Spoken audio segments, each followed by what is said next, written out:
It's time for the Ella Johnson Show.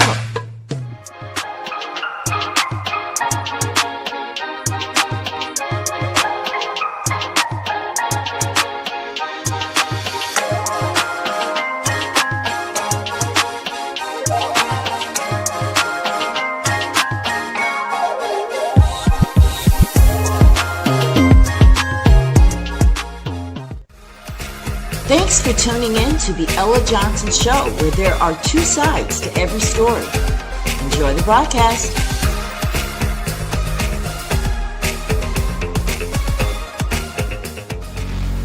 Stay tuned. Hello, everyone, and welcome to the Ella Johnson Show.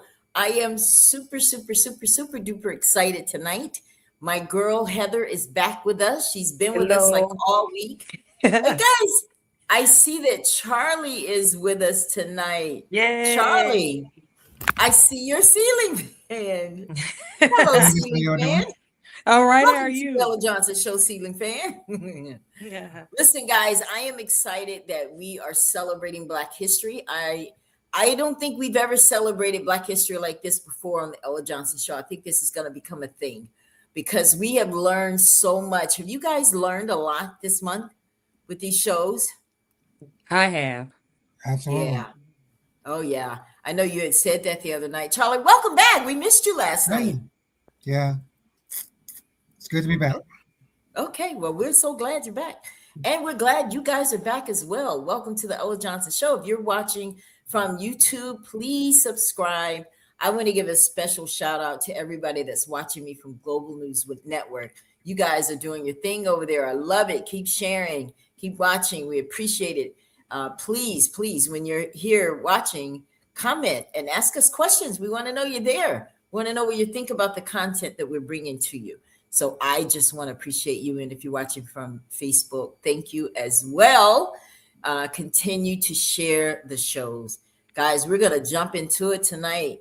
Last night, I don't know if you watched last night, Charlie, but we had quite a few Black inventions that were just like, wow. Like, we have accomplished so much. Right? Yep. Yeah. Okay. So, well, listen, tonight on the Ella Johnson Show, we're going to talk about some amazing women. We got Fannie Lou Hamer. We're going to talk about Shirley Chisholm. We're going to talk about some of the women from the Black Panther Party. We got a gumbo of women, all kinds. There are so many, too many for us to talk about everybody. We literally would spend the night if we talked about everybody that's done great stuff. But we just picked out a few just so we can look at, and see what it is that they accomplished and just kind of see how it fits in today's time. So I'm super duper excited, like I said. So thank you guys so much. Now, tonight, I have to say that we're not just here to just occupy seats. We aren't here to be entertained while the world outside burns with the same indifference it had 50 years ago. Real talk. We stand on the backs of Black women who didn't have the luxury of making excuses. No, they didn't. They didn't wait for the right political climate. You know how we do. Or permission to exit. They made it happen. Think of Fannie Lou Hamer. Okay, she was a woman who was beaten, jailed, and forcibly sterilized by a system that wanted her silent. She didn't ask for a seat, guys. She demanded it. Now, she's famous for saying this right here. I am sick and tired of being sick and tired. She wasn't just talking about exhaustion. I know y'all know that. She was talking about the end of patience. She was talking about the moment where trying ends and action begins. And I want you to think about Maya Angelou. We all know about her, right? Mm-hmm. She took a broken childhood and a silenced voice and turned it into a bayonet of truth. Now, she reminded us of this. You may encounter many defeats, but you must not be defeated. In fact, it may be necessary to encounter defeats so you know how to do moving forward, that you can rise up, come out of it. I mean, that's what it's all about at the end of the day. Black women have been the architects of survival in this country. from Harriet Tubman. Yeah, we're going to talk about her too. Harriet Tubman's pistol to Eartha Kitt's defiance at the White House. But their accomplishments weren't meant to be just museum pieces for you to admire. They were blueprints for us, all of us, to follow, right? Now, if you clap tonight, but you stay silent tomorrow, you've missed the point. If you enjoy the art, but ignore the struggle, you are part of the problem, right? So we just want you to join in with us tonight as we celebrate these women of Black history. Welcome to the Ella Johnson Show. So excited. So I'm going to let you tell us who you are, Heather. I know you've been here every night and everybody knows you already, but someone's first Well, time. I'm Heather with the Deep Greenwood Foundation. We focus on finding descendants, getting them certified, and then we look at preserving the history of Greenwood in the district. Okay, awesome. Welcome to the Ella Johnson Show again. Thank Charlie? you. Yes, I give young men the opportunity of living their dreams, playing professional basketball through the American Basketball Association. And in addition to that, I partner with the largest legal service company in the U.S. and Canada, giving people access to the justice system. That's for individual families and businesses. Nice. That's awesome. Love it. Love what you're doing. Keep the good work up. Both of you guys are doing great things in your communities. That's what it's all about. That's what it's all about.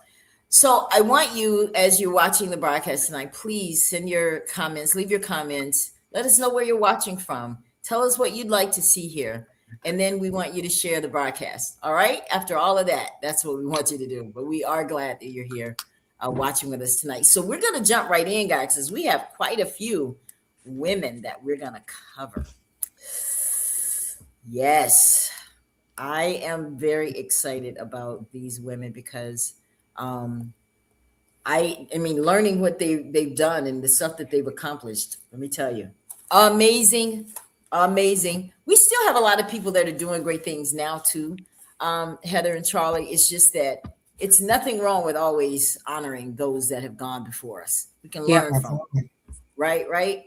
Yep. Now, the first lady we have here is Miss Ida B. Wells. Yes, isn't she pretty? She it's almost like she looks like somebody I know. She does. She looks like somebody I know. Yeah, she does. She has a little resemblance of Michael Jackson when he was young. Yes, she does. Yes. Oh my gosh, you're absolutely right. Well, this Delta-driven woman, she decades before the modern civil rights movement, Wells used investigative journalism to expose the horrors of lynching. She was a co-founder of the NAACP, and she was a suffragist who refused to be pushed to the back of the parade. I like it. She was really out there letting the world see what lynching was all about. Okay. Now, what she's known for, she is known for all of the articles and the messaging that she gave to bring light to lynchings. Because can you imagine back in those days, guys, her going live, doing a news conference and talking about lynching and the response that people probably got, right? Yes. I would have been trying to say, can you tell us what we can hide? That's what I need. Right? I wish I could see some of those broadcasts. That's what I'd have been doing to Heather. All right, who's our next lady for tonight? Now we have Ella Baker. Miss Ella. Now she's known for being behind the scenes. This lady, I like what she stands for, because I'm gonna tell you, we're gonna end our show with one of her quotes. She doesn't believe in a single savior for the free people. She believes in this. This is who she was. She liked to teach the community how to lead themselves. Don't sit around and wait on somebody to come and save you. Do it for yourself. Oh yeah. That's what she was all about. She's the backbone of grassroots organizing. In fact, they say she is the most influential figure you might not have heard of. She worked behind the scenes of the NAACP, SCLC, and SNCC. She famously believed in the participatory democracy. right? That's what she wanted. So I like that. What do you think about that, guys, before we move to the next person? I like that. That's what I try to do is give people an ounce of information and then they go look it up a little bit more so that they empower themselves. I like that we arm people with the awareness so that they can get the interest to go find out how to make it happen for ourselves. I think that's probably why we have so much inaction too. Because we're Yeah. like, well, who's the leader? Well, who are we? You were it. You're the Do leader. you know? But do you really know of any white leaders? No. They don't have leaders. They have people that do things on their own. And we've got to, especially in this society, we've got to come with that mindset, even though we collectively have to work together because it's based on our skin color. That is very true. You very seldom do you hear someone saying, I represent the white community. Come on, guys. Right? I mean, Yeah. you're right. I never thought about it that way, but I've never heard that. All right, guys. Now we're gonna talk about Miss Fannie Lou. Oh yeah. I like her. I love this woman. I feel like we would have been hanging out at the counter until they told us She's us the to type leave. of person you could spend the night with and eat good and sleep good. Oh yeah, she even has this look on her face right there, like what? Try it if you want to. She's got that kind of look. Well, let's talk about her because I wanna show you guys that clip. Y'all know that infamous clip of her being at the Democratic convention and she was speaking. We got that clip for you. But she was a voting rights champion. Like she was all about that. But let's talk a little bit about her. One of the things that I remember about her that I thought was interesting is that she was in 1961. She went to the hospital to undergo surgery. Check this out. Now this is so sad. She went in there just to remove a tumor. Okay, but the white doctor performed a hysterectomy instead. Isn't that something? Without her knowledge or her consent, she had no idea that she was getting ready to get she went in there to remove a tumor. And this was part of a state sanctioned plan to reduce the black population. This is how they were going to do it. Y'all not going to be able to have babies. That's how we're going to cut this out. Okay. But there was some good stuff that did come out of what happened to her. The turning point, she was 44 years old before she even knew black people could vote. Isn't that something? She didn't know that black people could vote. So when SNCC came around, she was one of the first people to volunteer to be with them. Now, she ended up in jail. What she went through in jail, guys, would have broken most people. Not only was she in jail, but the jailers had two black men beat her. Like they had no choice. They just continued to beat her. They were just trying to break her. And she was arrested on some trumped up charges. So we know how that goes. That's still happening. Okay. So she was arrested, put in jail, and this is what they did to her. And she suffered permanent kidney damage as a result. Blood clot in her eye and a permanent limp. But she didn't care. She said, I wear these injuries proudly because it reminds her what she's fighting for, the democracy that she's after. So that was like a reminder to her, you know. But I want to take a quick moment here. I want us to watch this video since we're talking about her. You guys want to see that? Hold on one second. Let's get that.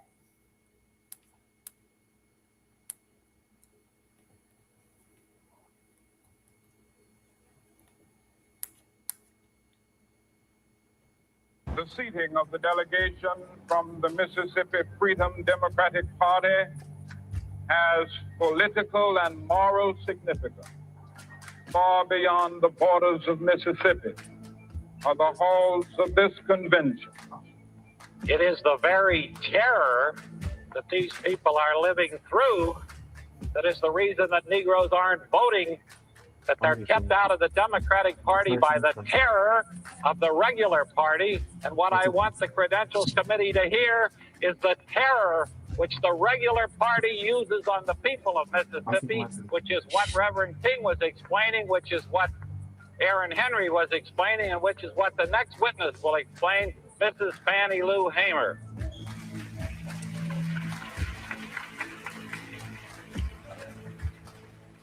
Mr. Chairman, and to the Credentials Committee, my name is Mrs. Fannie Lou Hamer, and I live at 626 East Lafayette Street, Roosevelt, Mississippi.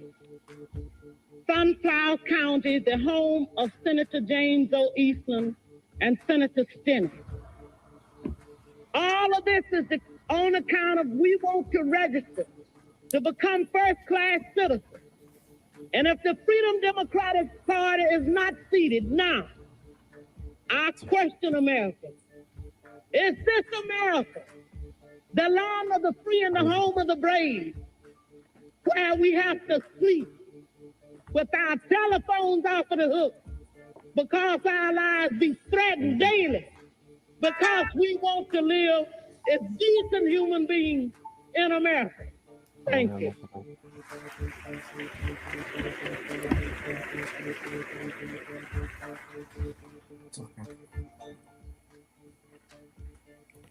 Wow. It's like she delivered that with everything in her. I felt that. Yeah. I felt that. What's sad is that the stuff that she was there fighting for, she's like, is this America? Because that was the title of that video. It is, yeah, it is. So what did you think about this video, Charlie, when you was watching this? Yeah, I mean, she appeared to be a very outspoken woman, and she also spoke with great volume in getting her message across. And like on the tail end of some of her statements, it's kind of like she was have been tutored by Dr. King on her, especially on her delivery. Yeah, she worked very well with all of the organizations. They were all closely intertwined. So yeah, she definitely was. She was right up in there. She was with Rosa, all of them. They had a nice little tight-knit group during this. Can you imagine them probably riding together from city to city, speaking, and scared to be out at night on the roads and scared to stay places that people follow them. I mean, they went through so much. This is why I hate that we don't take advantage of voting, because this woman was beaten for it.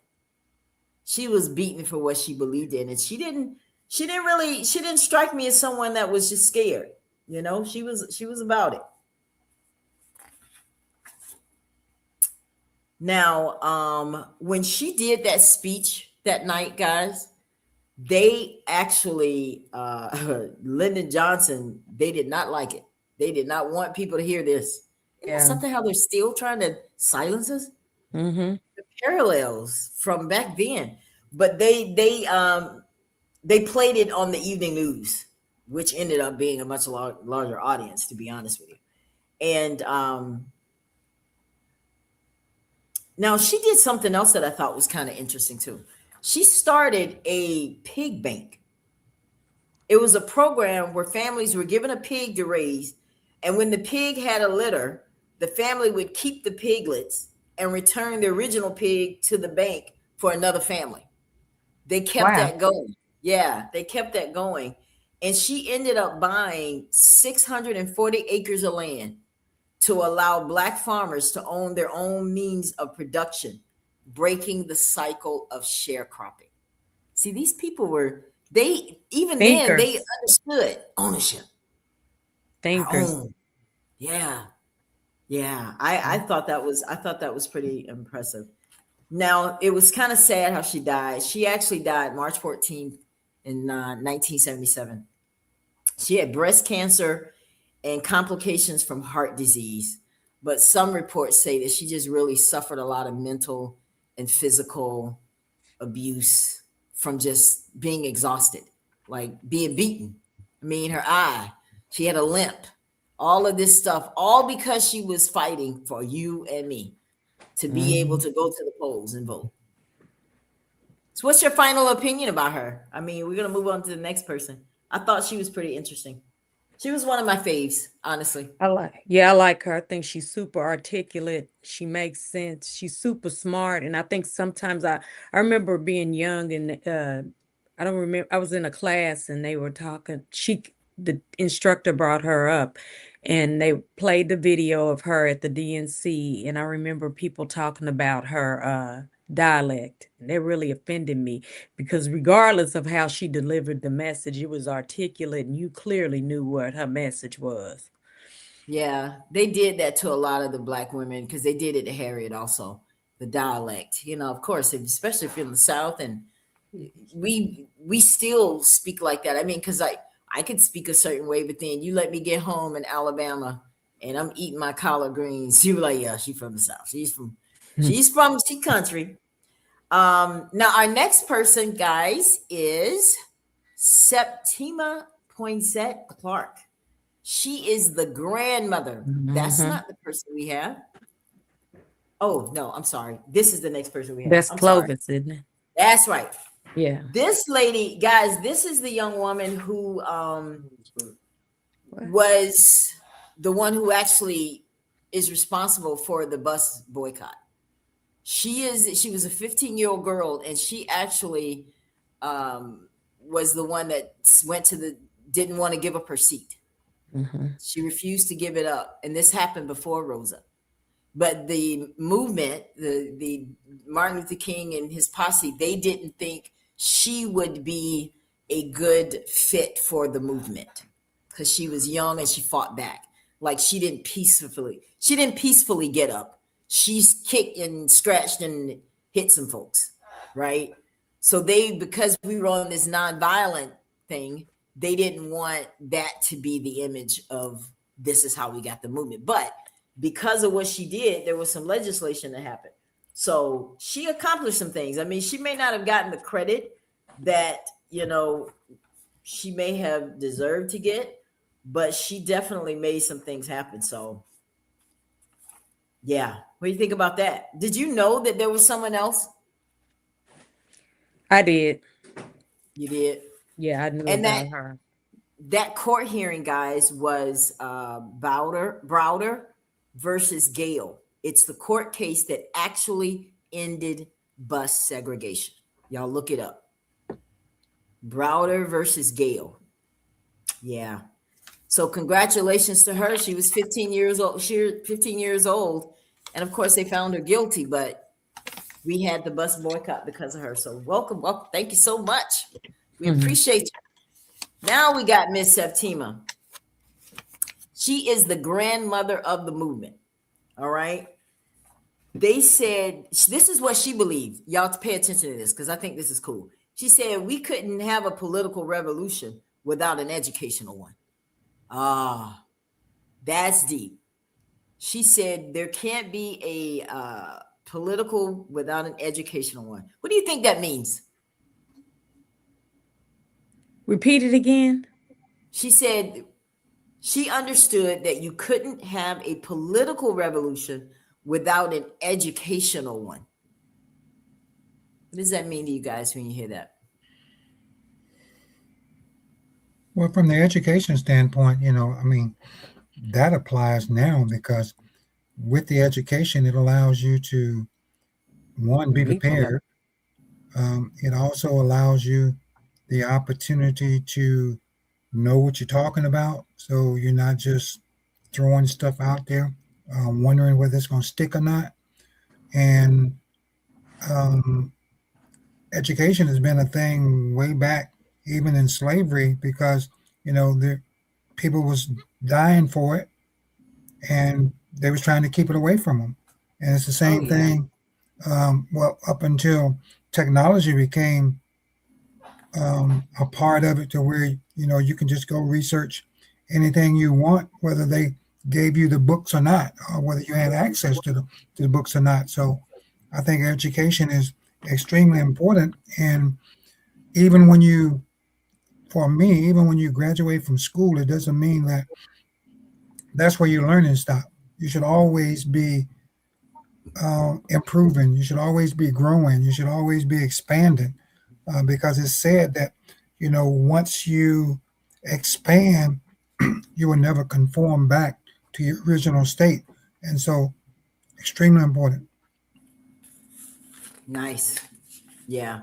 See, you guys know back in those days, they used these literacy tests to prevent blacks from voting. Like they were just so dead set that they're dumb, they're not gonna pass. So we'll just keep giving it. Because y'all saw there was something in one movie where, remember Oprah Winfrey, she had to go in and take that literacy test, and she had failed it a few times, and then she finally passed, and now she had the right to vote. But this is what they did. They did it on purpose because they knew it's amazing how it's like, well, I know you guys aren't going to be able to read because we actually took that from you. So now, you know what I'm saying? It was like a double edge. So she developed these citizenship schools. See, this is what I love, the innovation of these women. She developed citizenship schools, and they weren't traditional classrooms. They taught adults how to read and write. And this is what they used: the U.S. Constitution and tax forms. That was their textbook. That's kind of what they used to teach them.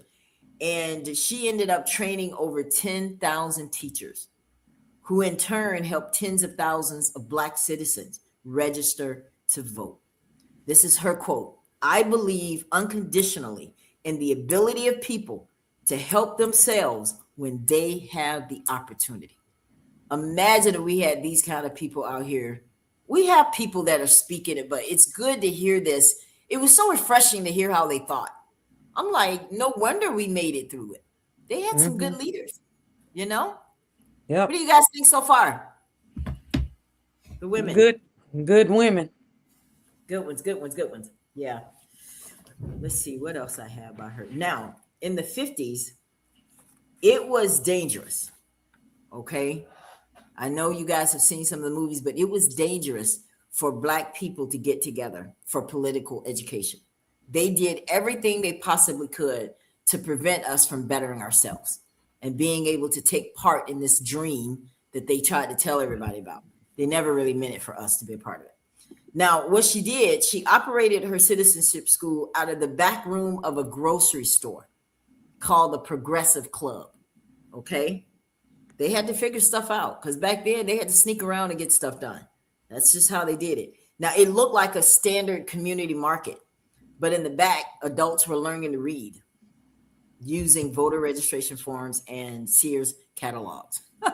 Wow, they also use Sears catalogs, right? So this is what happened. If a Black could at least write their name and read a few lines of the state constitution, they could legally bypass the literacy test. She helped over 25,000 people gain the literacy they needed to vote by 1965. Now imagine it. This is all the more reason why we have to vote, right, guys? Yep. Yeah. So that is her, Miss Septima. Yay! Awesome. Next, we have Diane Nash. Oh, yeah. Now, this sister right here, she championed nonviolence. I think she's the one that taught Martin Luther King her method. Now, you see here, she was very active with the young people, and she really worked with them to train them.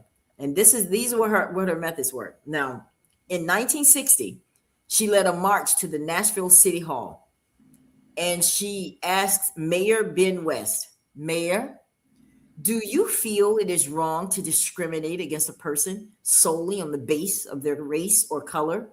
The mayor admitted he did. And that was a pivotal moment in desegregating the city. But she did it. Now, you remember back in those days, guys, the Freedom Riders, it was getting so violent.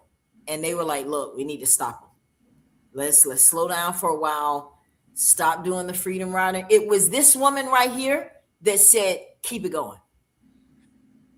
She's like, no, we're not stopping. Now I would have been standing there like, for real, like they're killing us. She said, we're not stopping. So she said, we just gotta regroup. She said, we can't let them stop us with violence. If we do, the movement is dead. It's dead. We might as well, we've done all this for nothing if we stop now. No, we got to keep it going. Now, she was the type of woman. Now, this is the first one I found that I read about. She was the type of woman that she challenged me in.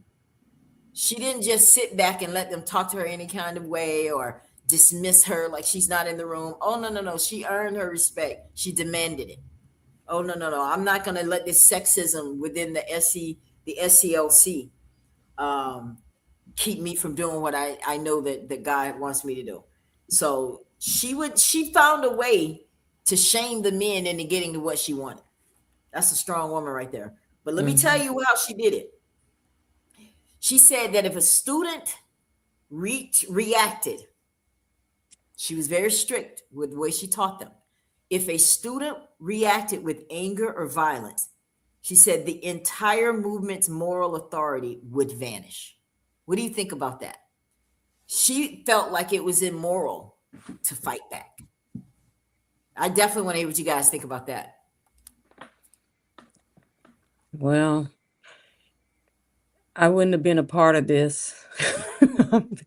Being honest, I probably wouldn't have been a part of this. I'm not Come a on, fighter. Heather. You couldn't handle somebody spitting at you? No, the spitting will get you killed as far as I'm concerned. Nope. That's the Yeah. nastiest thing you can do on earth. Nope, that wouldn't have worked with me. And I'm not really a fighter. And I'm not. I'm a fighter with my mouth, not with my hands. So, but my anger would definitely show. I'd cuss you out and tell you off. But no, I probably wouldn't have lasted in this. And What about spitting, you? no. Oh, yeah. So let me tell you how she trained them. She told them, she let them role play. She said, okay, one of you guys, some of you are going to be the agitators and the other ones are going to be the resistors. So they role played and they would spit, call racist names, taunt them, push at them, look at them, and just call them all kind of ugliest, most vile things you can think of. She told them do that, and she wanted to see how they responded. And so they would flip so that all of them could get the training. And because she said her goal was that whenever that day came, because she knew it was going to come, whenever that day came for them to be faced with that stuff, that they will not act out of their emotions. They will learn how to relax and take it. And that's what they did. And I think she was the one that also helped train. You remember the kids that went to the counter, that were sitting at the counter? Yeah, she had a lot to do with that and training those kids. That's why, because I thought about it. I said, wow, these were young people. How in the world were they able to do that? It's because of this woman right here. She was the one that was making all that happen. Now, let me tell you what her strategy was when it came to jail. She said, we're not going to bail out. We're going to stay in. They're like, what do you mean? She had a jail, no bail strategy. And she said that instead of paying money to the city to get out of jail, because that funded the very system they were fighting against. She said, instead of doing that, we're going to stay in jail and serve our time. She even made her students do last will and testaments, just in case they died in this movement. They were committed. These are young people. Yeah. What are you thinking? What are you thinking right now? No, I don't know. I couldn't do. Well, I could take the name calling. That doesn't bother me. The name calling, I expect that from people that don't like me based on my skin color. The spitting, no, that's where I get off the bus. I'm not doing it. Now, and that's the only time I'm really gonna be physical with people. It's two reasons. You molest my kids or you spit on me, I'm gonna kill you. But outside of that, no. But I just spitting with just the thought of somebody spitting on me is not gonna happen. I like the fact that we had young people that were could restrain themselves from doing that. It just couldn't be Yeah. me. Yeah. Yeah. Yeah, I know this is going to surprise you, but I could have done it. Oof. Yeah, You would have got a hug from me. I could have done it because I kind of was doing it, but it wasn't white people that was doing it. That's a whole different show. Oh, wow. Yeah, that's a whole different show. Charlie, what about you? You think you could have been able to to resist all of this foulness that was coming at you? I mean, back then, it's possible. And the reason why I say it's possible, because the mindset and thought process then is totally different than it is now. And the reason why I can say that is because 65, was a part of it. And at that point, everything was about survival. You know, Yeah, you did what you felt like or you were taught to do to be able to be there another day. It's kind of like the now where when you get pulled over by the police, you know, the sole objective is to do what's required to get you home. yeah, Not to be vocal. That's going, create an issue that's going to put you in a situation that's going to be tougher for you to get out of. And it's like anything you do, it's a mindset. But when you are taught and you're prepared, then you're going to respond differently. And when you know what you're up against yeah, and what you're dealing with, it's a total different approach. So yeah. possible, yes. Okay. I want to acknowledge Kim says, I don't recall MCHS teaching any of this history. No, Kim, we did not. I am learning about these women for the first time. That's why I'm having such a ball this month, because the more you dig, the more you find, the more you want to know. I like to compare. I like to take things that happened then and find instances of it. And I'm gonna be honest with you, I've been finding too many comparisons and what happened then, and that is still going now. And we talked about a lot of that the other night when we did the show about the president, the receipts from the Oval. Well, wonderful, Miss Nash. Thank you so much for your contributions. We love it. We love it. Next, we have Miss Elaine Brown. Now we're going to get into some of the women from the Black Black Panther Party. Panthers. Yeah. Yes, yes, yes. She got that look like tribe. And you remember back in 1974 when Huey Newton fled to Cuba? Somebody had to keep it going. She was one of them. Elaine was like, okay, I got it. She was the first and only woman to lead the Black Panther Party. So she took over after he did. Now, under her leadership, they pivoted a little bit. Okay. They went from confrontation with police to electoral politics. They kind of changed their goal a bit. You guys remember the Black Panther, some things did start changing, and it's because the women were in charge now. Okay. And she ran for Oakland City Council and helped get the first Black mayor of Oakland elected. This woman did. Now, she faced some sexism from within the party. Okay, let's just be real. They weren't just going to let her come on in there and be like, well, just come on and do whatever you want. No. She caught some stuff within there, but she held her own. She managed the party's finances with an iron fist. She was very strict, they say. She was making sure that the community programs remained funded while the men were in prison or exile. Because remember, they were known for the breakfast, feeding the kids. So the women ran that program. They absolutely ran that program, did an amazing job with it. So yeah, That was like 20,000 kids, wasn't it? Yeah. Yeah. Yep. And then the government got jealous and they came back and they had to step their game up a little because these women were making them look bad. So that's why you saw the funding with the school, with the government increase. And it was because of these people right here. Now, the next person that was in there, Miss Erica Huggins. She was the intellectual heart. That's what they called her. She was a leader of the New Haven chapter and a brilliant educator.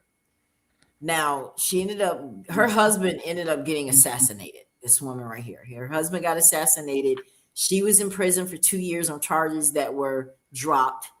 Now, while she was in jail, she took advantage of it. She practiced meditation and yoga to survive the isolation. And she brought it back to the party and taught them her methods as well. She was like, look, this worked for me. Let me show you guys, because we're in something deep. We got to know how to not react, respond to everything. So meditation, she taught it to them. She became the director of the Oakland Community School, which was the Black Panther Party's model for liberatory education. It was so successful that the state of California gave it an award for excellence. Isn't that awesome? All Black Panther. What do you guys know about the Black Panther? Like when you first heard of them, what was your first initial reaction when you heard about them, Heather? Mine, I learned about Black Panthers through a book that had Huey P. Newton in it. That's how I first really got wind of them. I was 10 years old, and I thought he was cute. So, Whatever it takes, sugar. That's all that matters. Okay. I read about him, and then I went and looked him up, and he had, I think, probably in the mid 80s, I went and looked him up for something and discovered that he was working on a law degree and had gotten his PhD, and he'd actually went to law school to be a better criminal and burglar. So, and I was like, oh my God, you think about that, you're like, that's crazy, but it's kind of smart. And so I was impressed with him from the jump at that point. And then I learned about Angela Davis and Stokely not Stokely Carmichael. What's his name? The other one. Yeah, the one that was the co-founder. Neil O'Neill or something like that. I think he went over to Africa. I can't think of his name. Everett Cleaver. I can't remember his name. But I learned a lot about them, and I really liked their philosophy. So I think there were so many misconceptions about the Black Panther Party. Everybody, and that's what made me try to learn about it, because everybody was like, oh, they're in the streets. They got intimidated when they showed up with guns. Now all of a sudden, oh, we got to change some things. We made this law. It wasn't really for y'all. And then once the Black Panthers were walking around with guns, now we need to change some things. So this is one of the ladies. And the last woman from Black Panther that we're going to talk about is Kathleen Cleaver. Yeah, she was married to the other founder. Yeah, Kathleen. She was like the communications specialist for them. She's the one that came up with the idea. Let's change our look a little bit. The afro, the leather jackets. She's the one that brought that to the table, because she understood that the look of the Panthers, the afros, the berets, it was a form of psychological warfare against white supremacy. So she moved to Algeria with Eldridge Cleaver. That's who you think about. Yeah. Eldridge Cleaver, helping to establish them internationally. So they went international, right? So she was known as the image maker. She wanted the natural hair, the black leather jackets, as you can see here. So they continue. I was very proud to know that the women, picked up the mantle and kept it moving. They didn't just let it die down just because they went off and ran off to Cuba. Yeah. What's interesting with them too is probably in the early 2000s, for National Black HIV/AIDS Awareness Day, we had Afeni Shakur was supposed to come to Tulsa, but she had double booked. So she sent Satchel Shakur, which is Tupac's sister. And Afeni Shakur was a big part of the Black Panthers too. And so Satcher was younger than me. She's in her 40s, but she was talking about how they were running from the FBI and how they used to have to put peanut butter on the walls to hide their fingerprints when they left the place. I mean, the Black Panthers have a really, really interesting story. It runs deep. Oh wow. Mhm. Yeah, I think we're gonna use that as one of our stories one night is Black Panther Party. Cause I think we should definitely dig into it. All Yeah. right.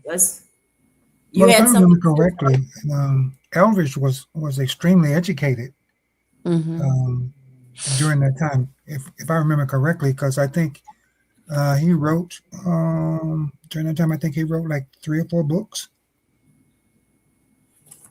Okay. Yeah, maybe we'll cover that when we do when we talk about the Black Panther Party. Interesting stuff. Love it.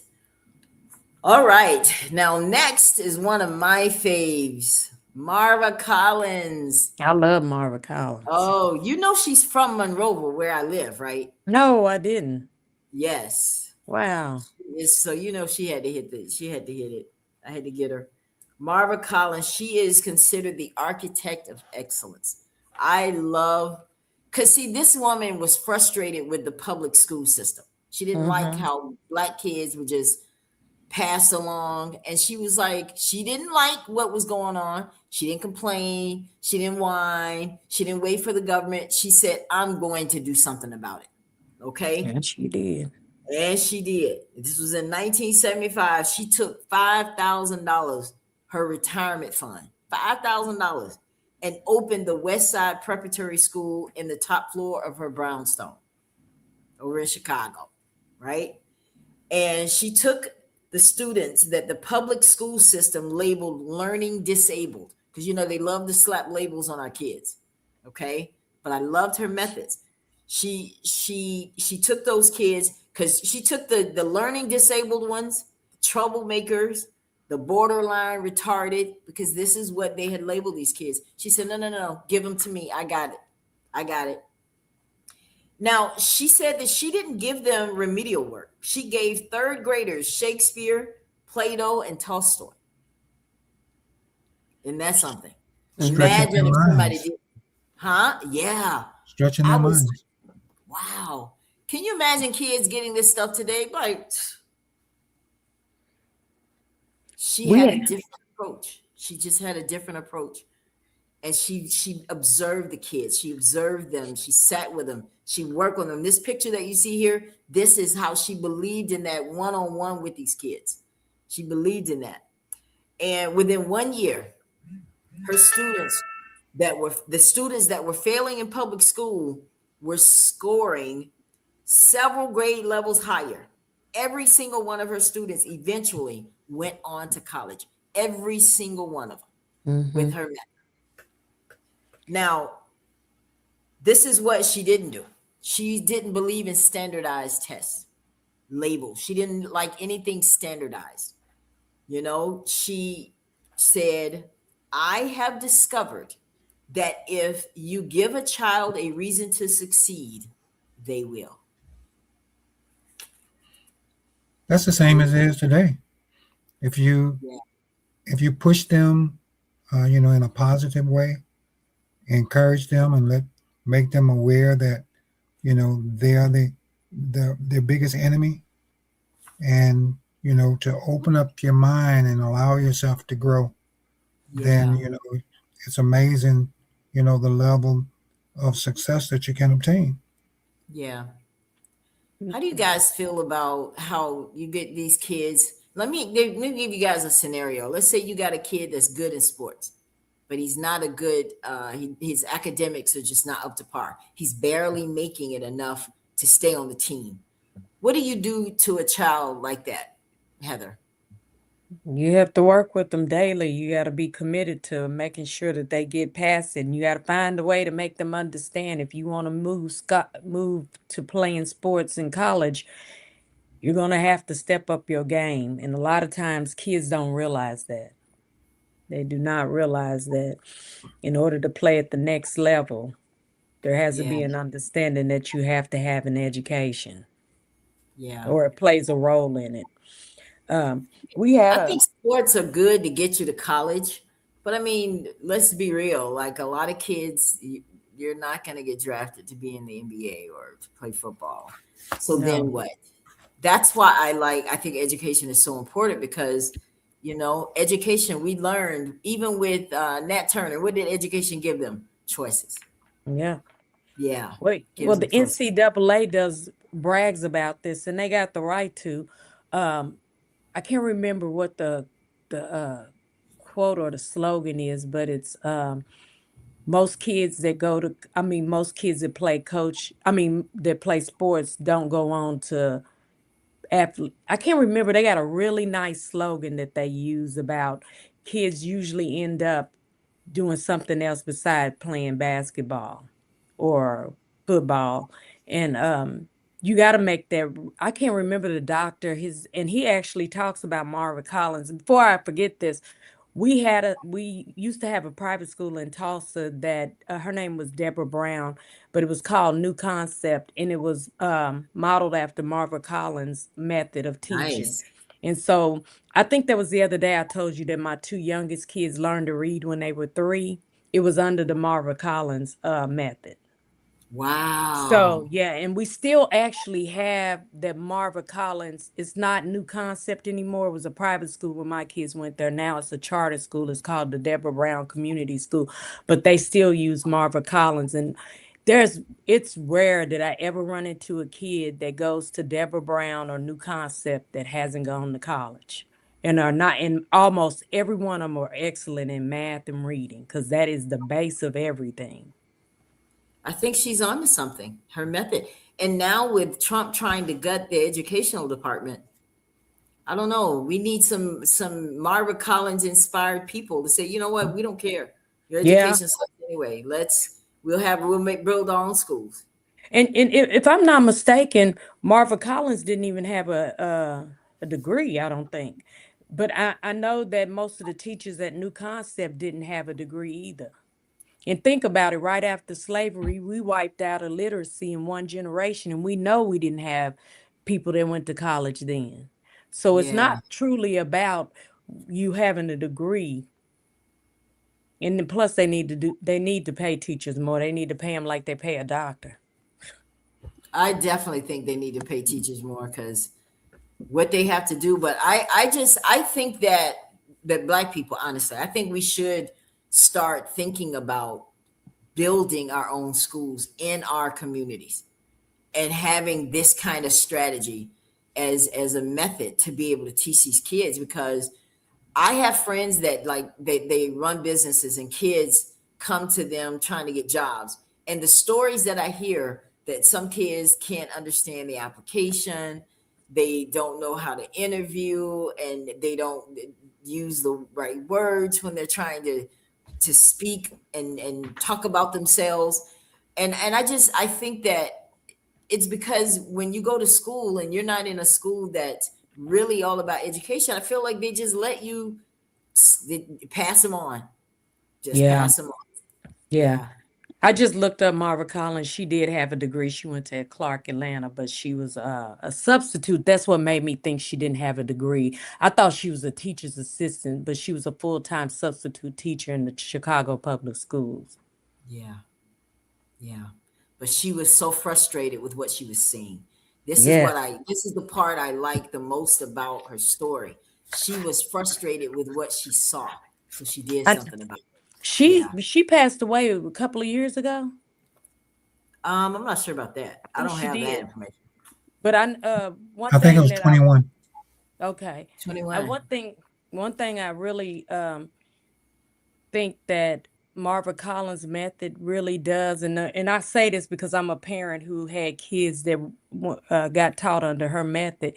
I think it really builds for generational wealth when kids are truly solidly educated, and her method worked for that reason alone. Yeah. Well, I'm another definitely. thing that I think that should be looked at as well is that she didn't use um, handicap the ability to not learn as an excuse. And so, taking that into consideration, that was her approach. Hey, Yeah. don't claim the label that people put on you. Create your own label. And once you create your own label, then you become who you desire to be. And I think probably another thing too with her method was the work ethic. Not just letting you feel like, okay, getting by is the right thing. No, you need to put in the work to be able to do that, because the reason why I can say that is like with the players that comes through my organization, a lot of them want to be able to go overseas, go international, where they can get paid. But the thing that a lot of them miss is that they're looking for the best athlete that they can obtain, for the simple reason that the competition is on a level where everybody is about winning championships over there. And so Mm, if you're not willing to put in the work ethic that gonna make you above the normal ball player, then your chance of going overseas is not really that great. The same as with the skill set to be able to go into the to the to the NBA. And I think that's very extremely important, is the mindset and work ethic that you put into what you're doing. amen. Amen. Love it. Well, one of the things too, guys, she didn't believe in failing a kid. She didn't believe that, okay, if they take a test, I'm going to put the big red X. And she just didn't believe in that. She felt like that did something to their psyche. So what she did is, when she saw that they clearly didn't understand it, she would work with them individually to make sure they get it. Like, no, no, no. Tell me what you think when you see this. Okay. And she would force them to use their brain, to dig deeper. And that was one of her methods too, that she felt like that it worked. Now I'm gonna tell you, she was doing so great. She taught the kids affirmations every day. They had to. She started every day with an affirmation. She taught her students that they were the descendants of kings and queens. She repeated that every single day to these kids, and that their minds were their most powerful weapons. Their minds. Now, Ronald Reagan and George Bush, both of these presidents tried to get her to be the head of education, secretary of education, right? They were like, oh my goodness. Now, as soon as she got in that position, they were going to tell her what to teach. They were trying to control, right? Here you got this free black woman and she's teaching kids. Now, I want you to think about it. Remember Nat? Remember what happened after Nat was found? That was the first thing they got rid of. They were more afraid of that book than they were the axe he had in his hand. Remember? Mm-hmm. They didn't want it. So now all of a sudden you want to use this lady that's working, and now we want to, I don't know. I think it was a trap. She must have sensed it, because she said no both times. She said, no, I'm good. I love the classroom. I love to see the light bulbs that's going on in a child's head. So she stayed right there in Chicago.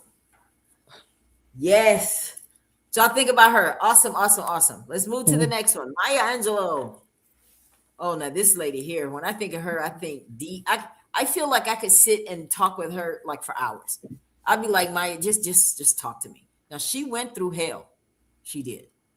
She went through hell. She was raped by her mother's boyfriend. She went through just repeated abuse, to the point that when she told, this is what's sad. This is why she went silent. Because when she finally told, I think they killed him. I think that's what I read. They killed him or they beat him up. I don't want to lie. But she felt responsible for someone getting harmed because of her voice. She spoke out and he got hurt. So she went silent for like 5 years, guys. She went silent because she was like, I'm not going to talk anymore. Now, eventually she came out of it. And she was a key organizer with Martin Luther King. She met him. She loved what they were all about. Right after she was getting ready to go and help Malcolm X as well. But then what happened with Malcolm X, like a few days after she met him, he was killed. So she didn't really get a chance to really vibe with him. She had a connection in Ghana. She joined this revolutionary return refugees kind of thing that they had going over there. And she worked as an editor for the African Review. And she met Malcolm X. That's where she met him, when she was in Ghana, right? So she did a lot of stuff, speaking and everything. Y'all know she spoke at the inauguration. Do y'all remember that? I don't have that video. She did. She spoke at the inauguration. Yeah. Now, in 1965, that's what I was just saying, she returned to the U.S., and that's when she wanted to go and help Malcolm build his organization. It was the Organization of Afro-American Unity, OAAU, and he was assassinated. So, but now that she's met both of them, it was James Baldwin, her friend, who encouraged her to write. And we all know what the result of that was. I Know Why the Caged Bird Sings. Have either one of you guys read that book? Yeah, a long time ago. Yeah. Yeah, it deals with certain subjects like identity and displacement, trauma of racism, survival, and it addresses her silence as well. Now, King was actually assassinated on her birthday. Oh, sad. Yeah, he was assassinated on her birthday, but she did at least have the opportunity to meet him and do great things. So welcome. Thank you so much, Miss Maya. She has other stuff that she did. We're not going to go into all that stuff. But one of her famous quotes, you guys, I'm sure you see it because it's all over Facebook, all over social media, is, "I've learned that people will forget what you said. People will forget what you did, but people will never forget how you made them feel." Mm-hmm. Yeah. When you hear that quote, what does that mean to you, Charlie? What do you, when you hear that quote, what does that make you feel?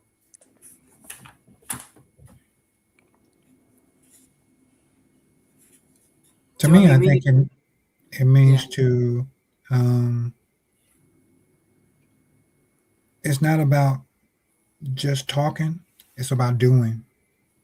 And when you're doing the right thing with people, they will receive that. Yeah, it was JFK's inauguration that she actually read a poem at. She was actually the first woman to read a poem at a presidential inauguration. Oh, but we know someone else was encouraged and came right behind her. This young lady, Amanda Gorman. Amanda Gorman. Did you I know you guys remember seeing her, right? Yeah. Amazing. So we're gonna go through these quickly, guys. And the title of the poem she read that day was "The Hill We Climb." Right. So her mentor definitely was Maya Angelou. So she got a chance to do it as well. Awesome. And then, of course, Miss Harriet. Man, listen. Harriet Tubman. Oh, wow. Now, one of the things that I loved about Harriet Tubman, she was actually like no nonsense, guys. She was just like, look, we're going to do this thing. Let's do this thing. She would actually walk around with a pistol on her. That sounds like something you would do, Heather. But why did she have the pistol? She had that pistol on her because she was like, she knew that she was going to have to deal with us constantly changing our mind. Yeah. You know, I really thought I wanted to go, man, I'm tired, man. She said, oh, no. And she used that pistol to intimidate them. Like, no, you're not going back. Because she knew that if they went back, they would compromise their movement and what they were doing. They would be able to find her and everybody that's with her, and they'd be able to take them over and kill them. So she's like, nobody is going back. That's what she was all about. No. We gonna do this. Now, can you believe that even then, and I know this is not going to shock you guys, she had trouble convincing us to go. Oh, yes. Do you Oh, think that yes. was? Do you think she would still have that kind of thing happening if she were here now trying to free? You think she would? She had to convince them, like, come on. I mean, Yep. don't you want something better? Yep. I can see that even happening today. We're still Yeah. scared to move, even in the workplace. Yeah, she led 3 Union gunboats and 150 black soldiers deep into Confederate territory. They destroyed millions of dollars in Confederate supplies, freed over 700 enslaved people in one night. She recruited local enslaved people to act as scouts, mapping out where the torpedoes. So she was very smart. See, this is what I'm talking about. She knew that she had to rely on other people if she was going to be successful in this, right? Mm-hmm. Okay. Okay. And whose phone is that? Not me. Oh, Oh, probably mine. Sorry. okay. So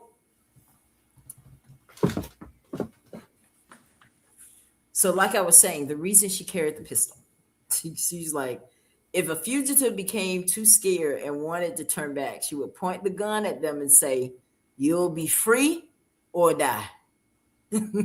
I like that. You're not messing it up for us. What? Oh no, baby! You want to go back? Then I'm gonna have to kill you. I'm gonna have to kill you Oh, because no, if you go back, you're gonna cause us to get caught, right? exactly. And But that's you what know will what? happen. Right? You know what quote she's famous for? I freed 1,000 slaves. I could have freed 1,000 more if only they knew they were slaves. Wow. Wow, Wow. that was deep. And Yeah. she got picked at. A lot of people tried to talk about her look and all, but this lady was powerful. She had no fear. She was on a Because that mission. made her beautiful. That's what, Yeah. hey, I'd have been there. I'd have been like, okay, tell me what I need to do, Miss Harriet. I need to do what? I got to do what? Oh, okay. Yes, ma'am. And, well, I'm getting tired. We ain't got time. I would have been scared of her. Yeah. Me? Yeah. Because if I would have seen that pistol, I'd be like, no, I was just playing, Miss Harriet. I'm just tired. That's all. I can go get some water and I'll be ready to go when you're ready to go. Right? He's like my nephew. I got a connection to Harriet Tubman. He played Harriet Tubman's brother in the movie. What was the movie called? Harriet? Was that the name of that movie? They The have one like 3 or 4 different the Harriets. one the most recent one that came out, he played with the African lady. I can't think of her name that's famous right now. Oh, But the dark skinned girl that had. yeah. I know which one you're talking about. So her brother in the movie is like my nephew, and we make fun of him all the time because she made it clear he didn't run nothing. He thought he was gonna run her. He was like, "Hey, you can't tell us nothing because you couldn't even tell Harriet Tubman what to do." That's funny. Oh, yeah, we joke That's about that funny. all the time. Right. Now, one thing that they say that she almost always left on Saturday nights because the newspapers wouldn't print the runaway ads until Monday morning. That She would give was her at least a smart. 2. Yeah, you see, she figured Mhm. it out. She said, "No, Saturday nights, let's roll." She's a Yeah, critical that was thinker. smart. Very, very. Love you, Harriet. She's one of my faves. Then we got this lady right here. The I first, love her. I'm telling you, she ran for president, guys. She was this lady right here. I love her. I want to learn more about her, but she was no nonsense. And I think I do have a little bit of her so we can at least hear her voice, right? Because I know you guys tired of hearing my voice. So let's get just a little bit of her clip. I just a little bit.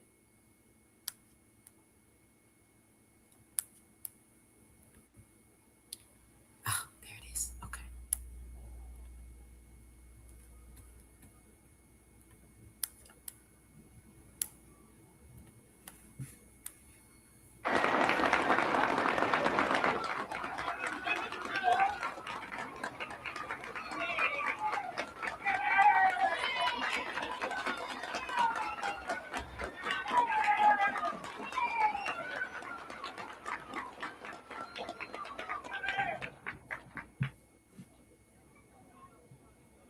I stand before you today as a candidate for the Democratic nomination for the presidency of the United States of America.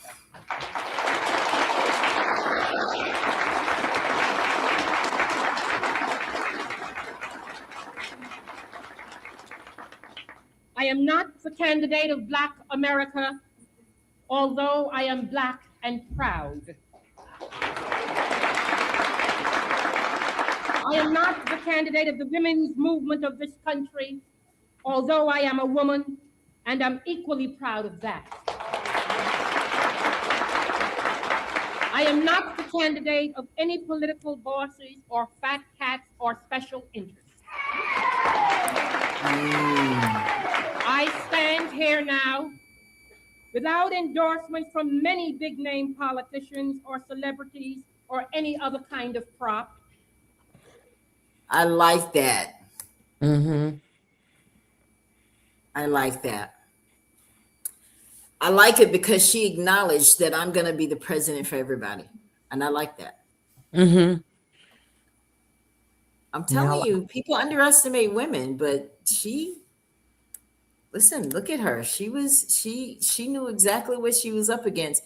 Now, no, she didn't win, but she sure gave them a run for their money. Yeah, she did. She gave them a run for their money. They said that the guy that secured that spot in that election was Senator George McGovern out of South Dakota. Now, she says, look, what I did do is I broke the door. I broke the door down for every woman, young girl, Black girl that now know that, yes, you can do this. And look at what, what's Clinton's wife's name? What's her name? Hillary. Hillary. Now she's not Black, but she's a woman. And so she kind of made it okay. But then when Kamala came, what do you think that this country is ready for a female president? Do you think that'll ever happen in our lifetime? Not until Gen Zs are the only ones left on this earth. That's a different breed of people. But no, not right now. I don't think. Nope. What do you think, Charlie? Do you think a woman would ever be president in these United States of America? It's possible, and the reason why I say it's possible is because the new generation of people, when the Gen Zs are the only ones left. But I think it's possible. We would never do it. We wouldn't do it. It would be by accident. Kamala came kind of close, don't you guys think? She came kind of close.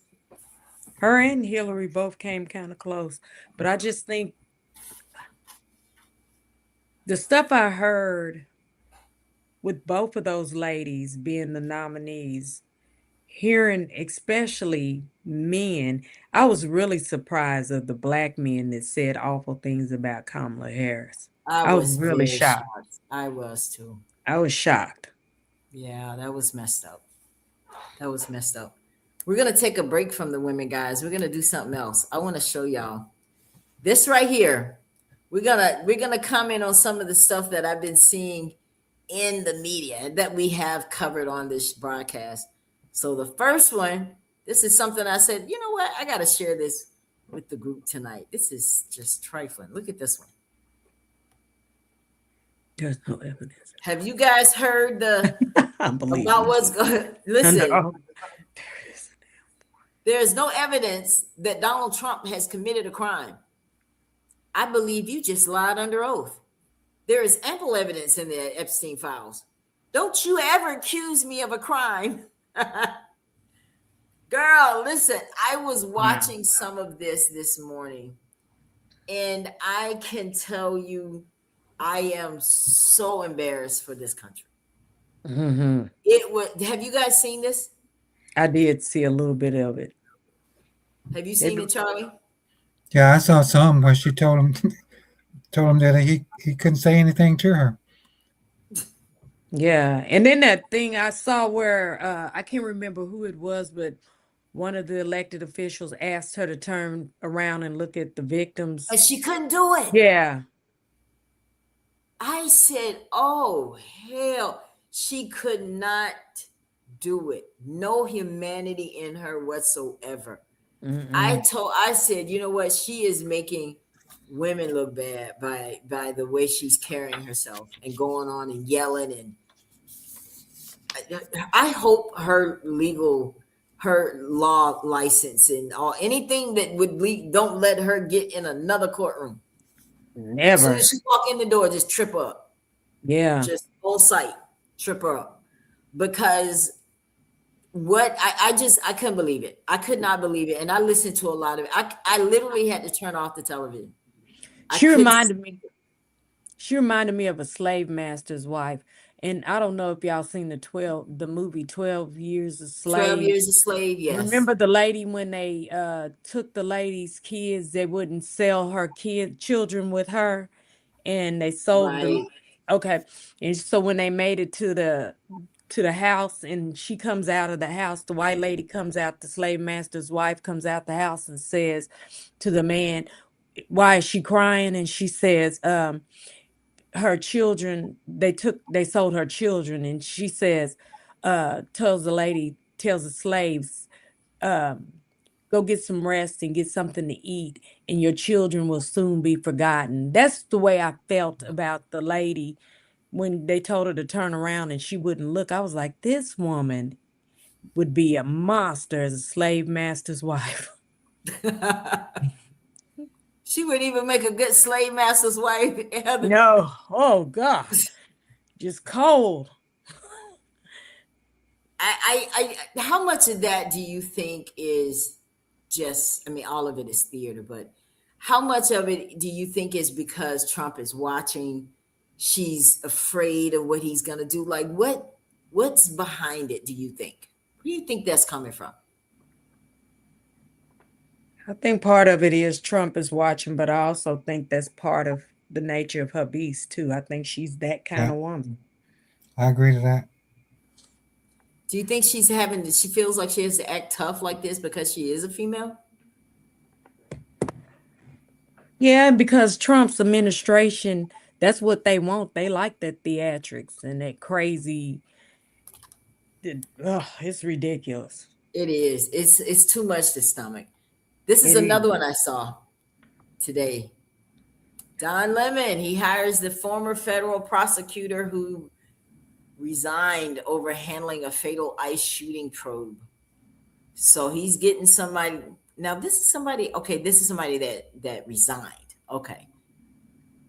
So they may be worth something. What do you think? What are you thinking about where this is headed now? Don Lemon's trial, and I mean, it's still alive. What do you think about that? Like, I want it to be over already. I do too. This might be a big deal. This might be a big deal. You think so, Heather?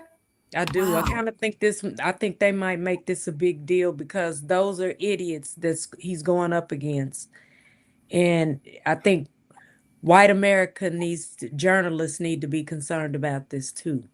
Because if they use Don Lemon to change laws, then that affects them as well. I think this might be a big deal.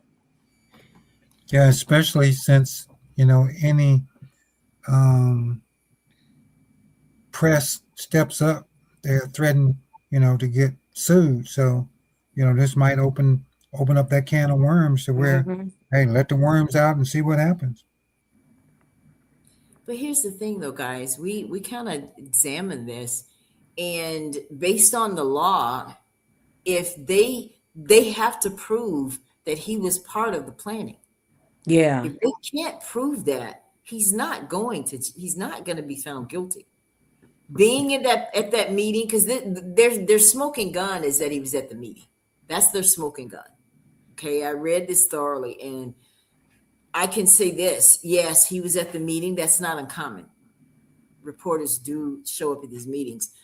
The problem is for Don is if someone says he helped us plan this.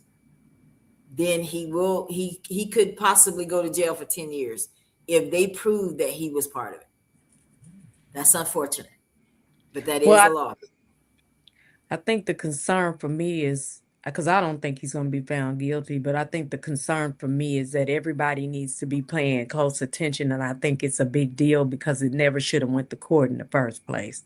As far as people should be concerned that some of this foolishness is coming to the surface like it is. Yeah, and it is foolishness. I hope he sues them when it's over. Mm-hmm. I hope he sues them royally. And then I hope he brags about it for the next 5 years. Yeah. Just to talk Trump. Just saying. I can't wait to see how this one falls out. Let's see, what's another one I got? Look at this one.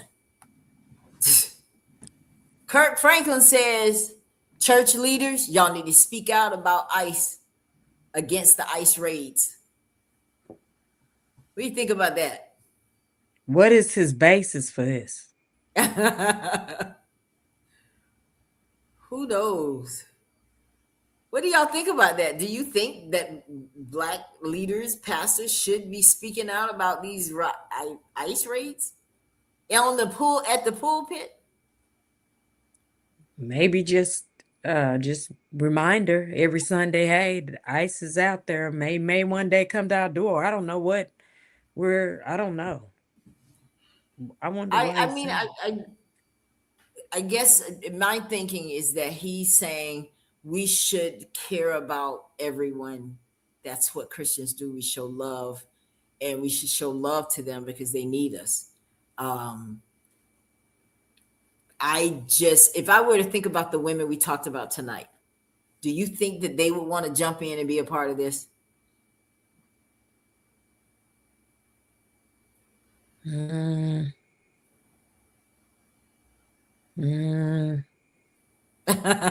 want to say no. And based on why it's happening right now, and the fact that many Black people tried to warn these folks that ICE is going after them now, a little part of me don't feel any sympathy because, and I worked with a couple of ladies Hispanic ladies who voted for Trump and was bold with it. And one of them, a couple of their family members have been deported. I mean, you asked for that. We told you who the man was. So in some ways, my sympathy is not there. Yeah, you're not going to catch me at some ICE out there going live. Hey, guys, that's not going to happen. Yeah. It's just not, because you're right. They wanted him. They even argued with us about him. Not all of them, because there's some people that didn't vote for him. And it's unfortunate, but if just get your stuff together so that this won't be you. I think that, but they left Minneapolis. I heard that. They left. Why do you think they did that, Charlie? Why did they leave? First, to address your question about about Kirkland, I would say his reason for saying that is kind of like our prior conversation that we had about church leaders during elections, how they speak out, what their reason for speaking up to endorse a candidate. And if you look at it from that perspective, then he's saying, okay, you've stepped up about certain leaders getting into office. So now that people are being affected by what's going on across the country with ICE, why aren't you speaking up now? Because the people are involved. And when it comes down to people that's being deported, I was looking at an article last week where a person had a tattoo of Trump on his neck, and he was one of those people that they picked up. Ain't no Heather, what's going on? He And, got picked up. yeah, he got Good picked for up, and him. somebody said, "Are you still cheering for him now that you're being reported?" And I had like you, I had to laugh because my thing is that even if I voted for you, there's no way in heaven or hell that I'm gonna put your face on my neck. Come on, And now people. he's over in Mexico with Now he's the. been deported. Yes, I mean, it's sad. Like, guys, Oh, wake up. oh He's boy. not coming for you. He's not going to save you. Did you hear the man that shot and killed his own child No. because she? Oh Oh yes, yeah, I just saw that. Yeah, that happened today or yesterday or. it was yesterday or today, but I heard about it today. He killed his daughter because they got in an argument about Trump. Killed her. that's crazy. I- I mean, with what's going on now, there's no way a discussion could get that deep. At all. At all. Not for my freedom. I would have been like, "No, you got it. You got it. You got it." Hey, Who was in you're favor right. of Trump? The dad was in favor of Trump, Oh my and the God. daughter was saying things about him that he didn't like, and he just shot her, killed her. Oh my God. That's horrible. I saw that, but I didn't know the details. Wow. Ugh. It's not that serious, guys. Listen, Trump is. It's like Heather.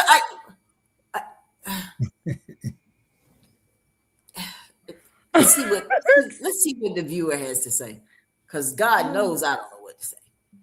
Brian, thank you for joining us tonight. What you got to say about this thing here, about this foolishness? He says, "I'm sure the Mexican people are going to love seeing that guy with the Trump tattoo."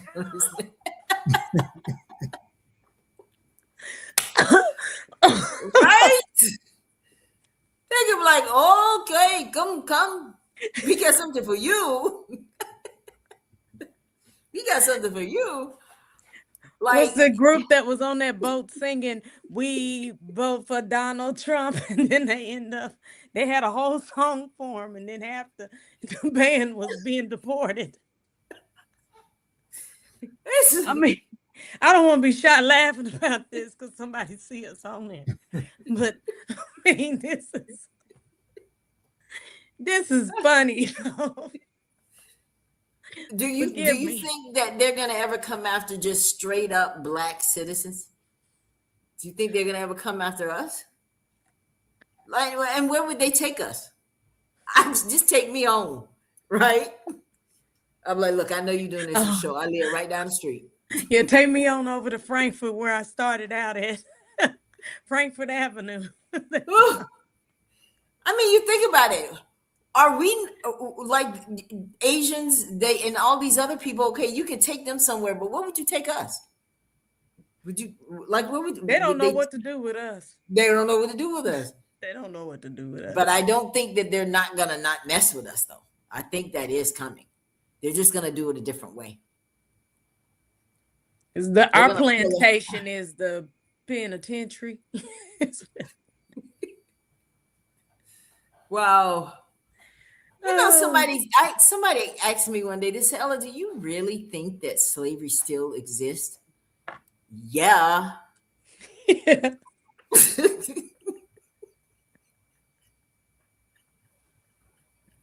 Oh, boy. They were, and Heather, it was so funny because they were being just so proper. They're like, "Ella, so tell me, what do you think?" I was like, "Yeah." Yeah. They never got rid of it.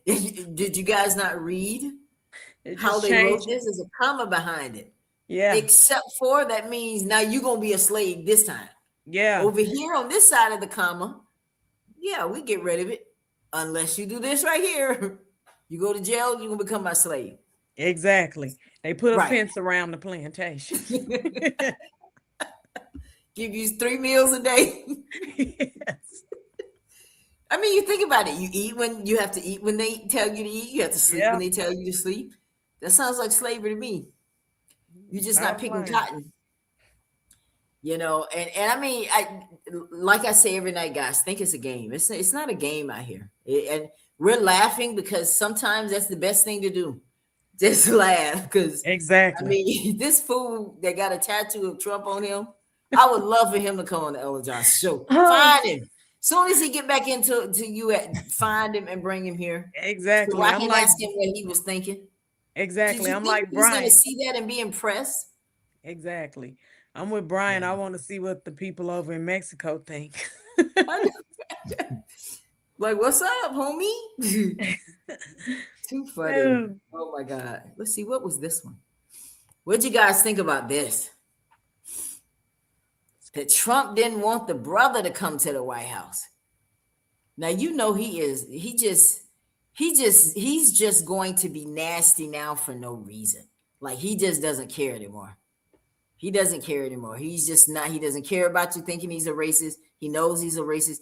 Did you guys hear a lot about what's going on? Now, I want to talk about this. What do y'all think about this before I take the picture down? What do you think about that, Charlie? They don't want the brother in the White House. Well, it's kind of hard to say. Charlie is speechless. I mean, What do you- well, think about it. You know, he wouldn't allow Obama's picture to be hung. So what's going to change? He has a picture of a pen for Biden.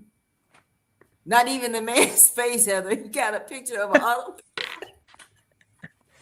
He's so slow. boy, he's an awful person. He's just so slow.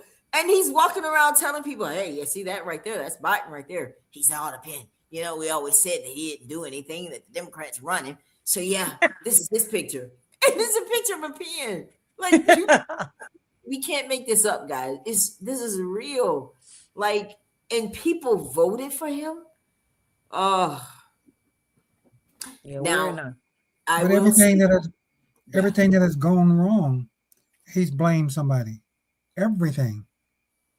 Because when he got into office, things that he created when he was there during his first 4, he blamed them on somebody. And every time something comes up that where it's not supposed to be, well, so and so did this. That's why it's that way. So can't expect anything different. yeah. Well, in some ways, I mean, this is sad to say because I've lived in the world with, now just because I'm proud to be black don't mean that there aren't white people I like, because there are some that I like, a lot that I like, but Of course. segregation to some degree has damaged us. So him keeping us out the White House right now, especially with racist people, is a good thing. And in some ways I kind of celebrate staying away from people like that. We need that kind of rest for our own brain. You mentioned Fannie Lou Hamer, the stress that we deal with on a daily basis. And I'm gonna say this about Black women specifically because we carry the weight of the world on our shoulders. Yes. Say And it. then we got racism to go along with that, and we're protecting Black men and boys and girls and trying to get an education and work and live and take care of everything. Segregation is kind of a haven and a heaven for us. Is if we were to be at least get a break. I would love to have 1 year's worth away from anything that had to do with race. I would love to just live amongst Black people so that we could gather ourselves back together. I think Because that would be I think that would be a great idea. Mhm. Now all the little thugs, y'all ain't yes, welcome. we'll straighten them out or get out, or we send you to a war. The civil war Trump's about to start. No, no. I mean, we definitely got to get them. but we got to do with them like we know. We got DCF out of the way. Y'all go bring the switches. Go bring me some switches and some belts. We gonna handle these kids the way we need to handle them. Because now the courts are gone, the DCF is gone, all these restrictions are gone. We're gonna raise these kids like we know we need to raise them, and I think we can get them back. Yeah, I think we could get them back. I think that they're just been in too much of this world, and no video games. No. For these 3 years, whatever. No cell phones, no video games, nothing but books. And let's go and let's do a play-by-play how Marva Collins did. Let's make them learn their history. And then once we all come back together, watch and see how different they'd be. Exactly. I wish and I hate that I have to feel that way when we've been living outside of living outside of segregation for what, over almost 55 years now. It would be nice if we could go back for 3 years just to be Black for a little bit. Oh Lord, I saw. Yeah, Brian. If we had to go back to Africa or something, we're gonna take Brian with us. Yes, we need somebody to film it. Critics said it is so bad. Brian said, I saw a funny comment about the Melania movie. Critics said it was so bad that even people watching it on an airplane walked out.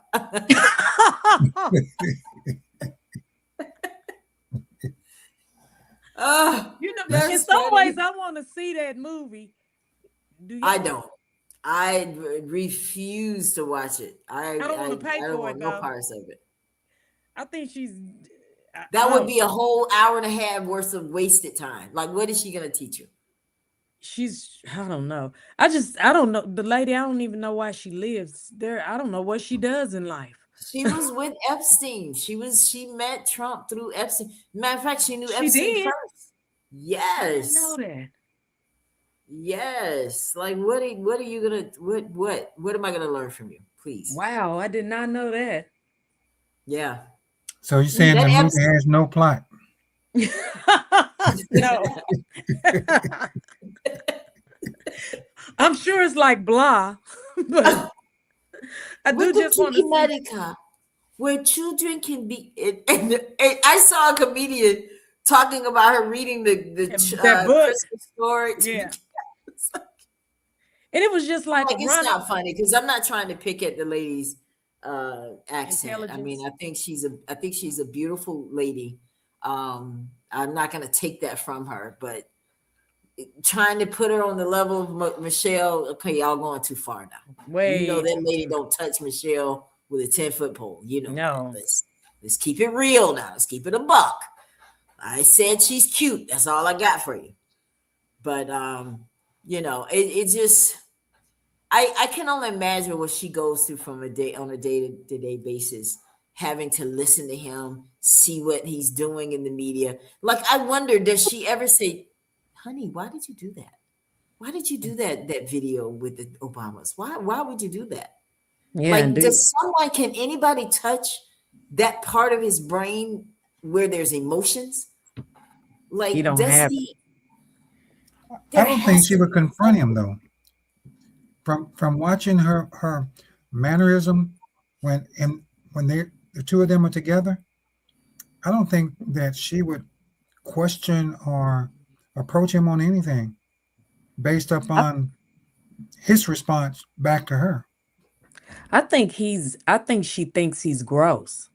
I think that she's gross for even touching him. He's disgusting in every way. He made $1 billion baby though. Yeah, they did. He was able to handle it if it wasn't but for that one night. Right? Some things ain't worth it. I'd rather be a prostitute every day on the street before I touch Trump. Not every day on the street, girl. That'd be my alternative. Let's go. Man, yeah. I mean, because I heard that he definitely has a bowel problem, right? Yes. Oh my God. Yeah, poor guy. I mean, I'm ready for him to get out of the White House. I'm ready for this administration to just be gone. And I'm ready for the Dems to step up and do what we need to do to get this country back in shape. Because right now it's a mess. We are the laughing. People are just like, man, I'm not trying to come to America. You ain't got to worry about me trying to lie to get there. You know, right? Well, That's true. when you Listen, think guys. about it, when you Uh-huh. think about it, based upon how he's acting right now, he definitely has slowed down the people coming into the country. So it's not like that they are breaking down the wall to get in right now. Ah, Well, I mean, I agree that we needed some reform on that. I mean, so if whatever he did caused that, I mean, are we excited about that? Are we glad that it's like that? What do you guys think about that? I mean, I don't want nobody to not try to ever come here, because that's what this country really is all about. But just do it the right way. That's it. Well, just think, hey, if you came illegally now, you know that you gotta hide and watch your steps because how they gonna take you back. That's really something to think about if if you are considering on coming. Okay, if I get caught, what's gonna be the recourse? Is it gonna be worse going back than coming? You don't know, because if they pick you up, you don't know all the things that they do to you before they deport you. Yeah. Sad. So that's something to Mhm. think about. Pray for those people that were trying to just work. Now, the thugs and the criminals, yeah, I think you should. But people that were just trying to work and feed their kids, come on, man. I don't. Yeah, but I'm not fixing to go out there protesting and stuff. I'm just. It's not that I don't care. I just think we can help them in another way. Yeah, I and I really, think it's too dangerous for us to be doing that anyway. Yeah. yeah. So the fact that Kurt would be like, "Hey guys, we need to urge all our like, who paid you now? Who didn't send you a check?" Right? Because you're talking foolishness. You want me to do what? No, bro. I'm staying at home, minding my business. Amen. Until I see I you out there. say what? Yeah, what's his name? I ain't seen him out there I'm either. the what? And he's not. He gonna be dancing out there in the street. No, I think that there's some things that we do need to just kind of let it die. That no, let them stand up in the front, do this. I'm not doing all that. Because one thing about it, if you're not out there protesting, they'll probably go away. They would have gone away a lot faster, quicker in Minneapolis, I think, if they would have just paid it. Nobody film it. Because they were doing it for the cameras. They wanted that attention. I think that's the same thing with Trump. Trump was talking about another reporter the other day. He called somebody. You remember the lady he called a pig? He said, "Are you Yes. stupid? Are you stupid?" He just hasn't had the right reporter. Yeah, he ain't. He has Yeah. not. All right, guys. Well, listen, we're going to go ahead and get out of here. I want everybody to have a wonderful weekend. But I'm going to just skate through here the other people that I had. Tarana Burke, had her here, and y'all know she was the Me Too movement lady, right? She was Yeah. Me Too. Yeah. Then we had Mary McLeod Cloud Bethune. Bethune.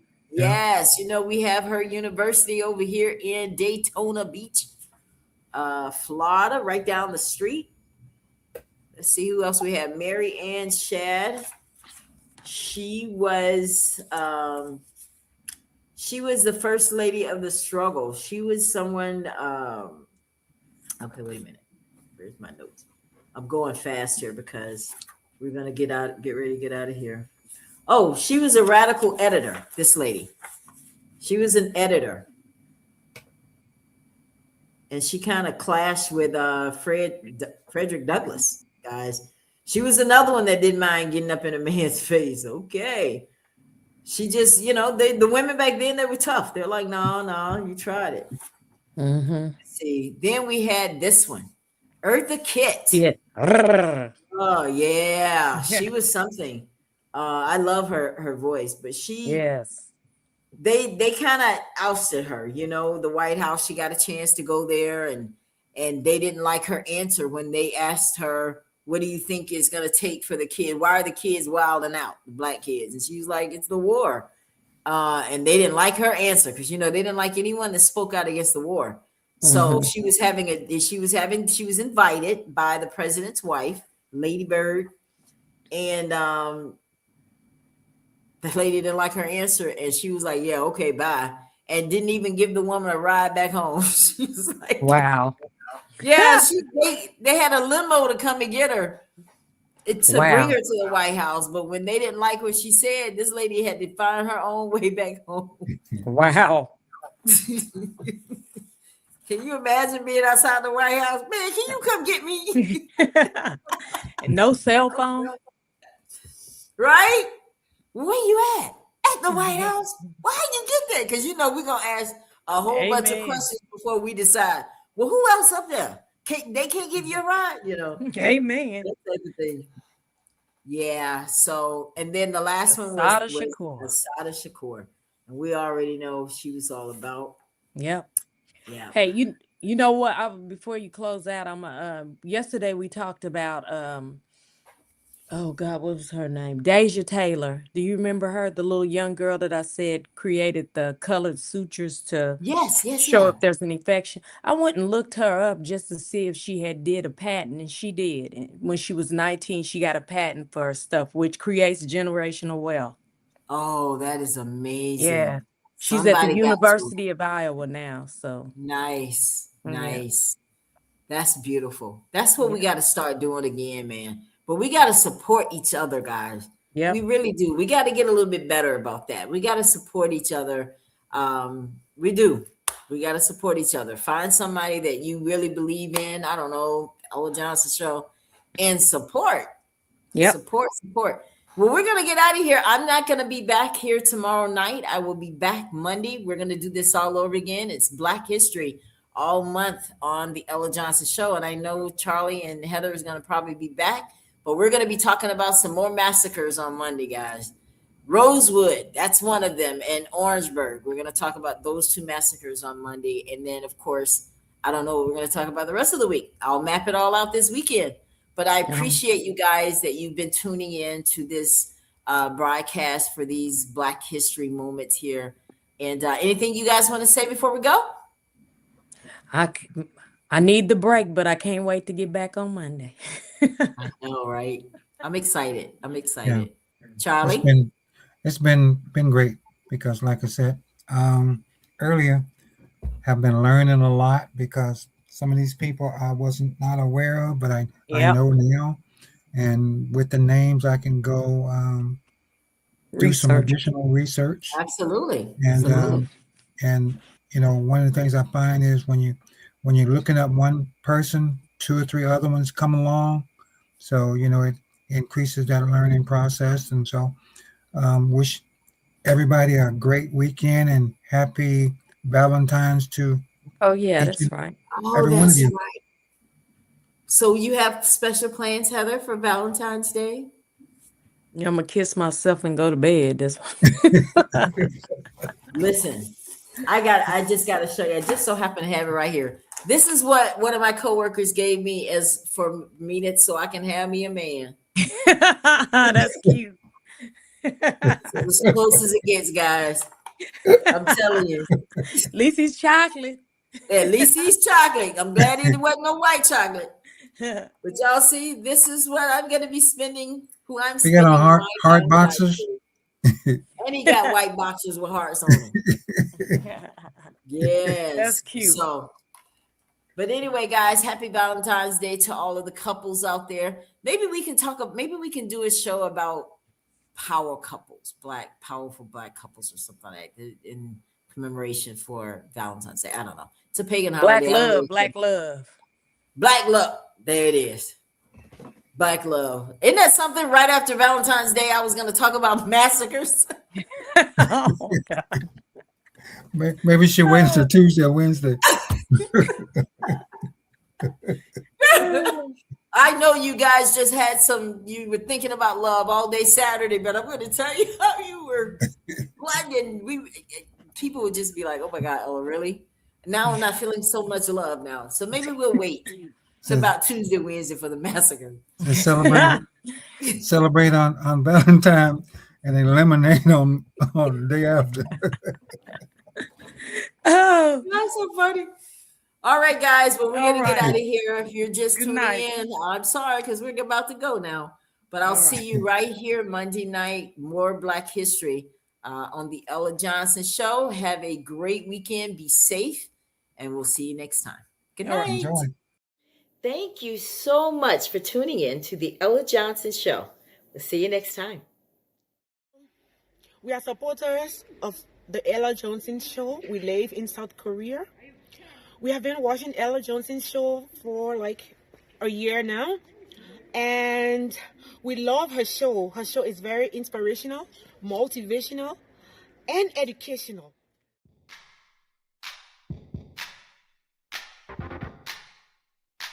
If you would like to be a guest on the Ella Johnson Show, send an email to theellajohnsonshow@gmail.com or send a text message to 407-334-6997.